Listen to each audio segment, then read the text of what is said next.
ನಾನು ಹಣ್ಣು ರಸ ಅಂತ ಕಾಣಿಸ್ತೀನಿ, ಆದ್ರೆ ನನ್ನೊಳಗೆ ಹೆಚ್ಚು ಸಕ್ಕರೆ ಇದೆ. ಆಹಾ, ನಿಜವಾಗ್ಲೂ?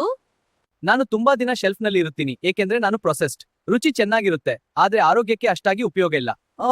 ನಾನು ನೇರವಾಗಿ ಪ್ರಕೃತಿಯಿಂದ ಬಂದದ್ದು. ನನ್ನಲ್ಲಿ ನೈಸರ್ಗಿಕ ಎಲೆಕ್ಟ್ರೋಲೈಟ್ಸ್ ಇವೆ. ದೇಹವನ್ನು ಹೈಡ್ರೇಟ್ ಮಾಡುತ್ತೇನೆ, ಉಷ್ಣತೆಯನ್ನು ಕಡಿಮೆ ಮಾಡುತ್ತೇನೆ. ಸರಳವಾದ್ರೂ ನಿಜವಾದ ತಂಪು ನಾನು ಕೊಡುತ್ತೇನೆ. ನಾನು ಕೋಲಾ. ನನ್ನಲ್ಲಿ ಫಿಸಿನ ರುಚಿಡೆ, ಆದ್ರೆ ಸಕ್ಕರೆ ತುಂಬಾ ಹೆಚ್ಚು. ಕ್ಷಣಿಕ ಎನರ್ಜಿ ಕೊಡುತ್ತೇನೆ, ನಂತರ ದಣಿವು ಬರುತ್ತದೆ. ನಾನು ಲೆಮನ್ ವಾಟರ್. ನಾನು ಸರಳ. ವಿಟಮಿನ್ ಸಿ ನೈಸರ್ಗಿಕವಾಗಿ ಕೊಡುತ್ತೇನೆ. ಯಾವುದೇ ಹೆಚ್ಚುವರಿ ಸಕ್ಕರೆ ಇಲ್ಲ. ತಾಜಾತನಕ್ಕೆ ನಾನು ಉತ್ತಮ ಆಯ್ಕೆ. ತಕ್ಷಣ ಎನರ್ಜಿ ಬೇಕಾ? ನಾನು ಇದ್ದೀನಿ.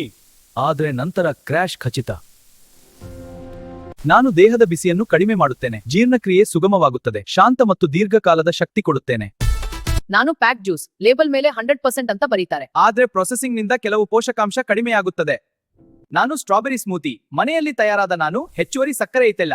ಆರೋಗ್ಯಕರ ಶಕ್ತಿ ಬೇಕಾದ್ರೆ ನಾನು ಉತ್ತಮ. ಸಿಹಿ ರುಚಿ, ಸುಲಭ ಆಯ್ಕೆ. ನಾನು ಮಕ್ಕಳಿಗೆ ಇಷ್ಟವಾಗುತ್ತೇನೆ. Fresh orange only right to talk. ನಾನು ಆರೆಂಜ್. ಫೈಬರ್ ಮತ್ತು ವಿಟಮಿನ್ ಸಿ ಸಂಪೂರ್ಣ ಇದೆ. ನಿಜವಾದ ಹಣ್ಣಿನ ಶಕ್ತಿ ನನ್ನಲ್ಲಿದೆ.